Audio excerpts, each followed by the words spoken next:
প্রিয় দেশবাসী, আসসালামু আলাইকুম। দুইটি কথা বলতে চাই আপনাদের সামনে।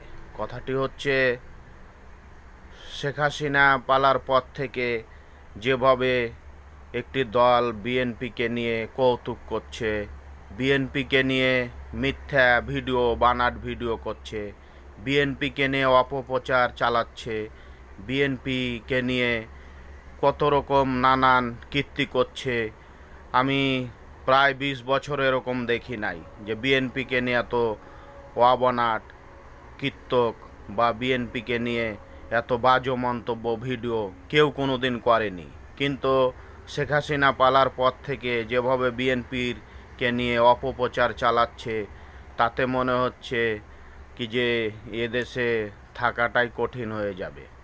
ভাই, আপনারাকে একটি কথা বলি, বিএনপিকে নিয়ে যত বানোয়াট, যত যা করেন, কিন্তু বিএনপি হচ্ছে এদেশের গরিব কৃষকের দল।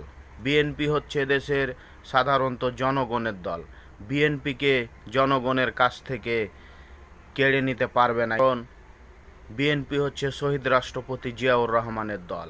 আর শহীদ রাষ্ট্রপতি জিয়াউর রহমান এদেশের প্রত্যেকটা মানুষের হৃদয়ে হৃদয়ে আছে, ইনশাল্লাহ থাকবে। আসসালামু আলাইকুম।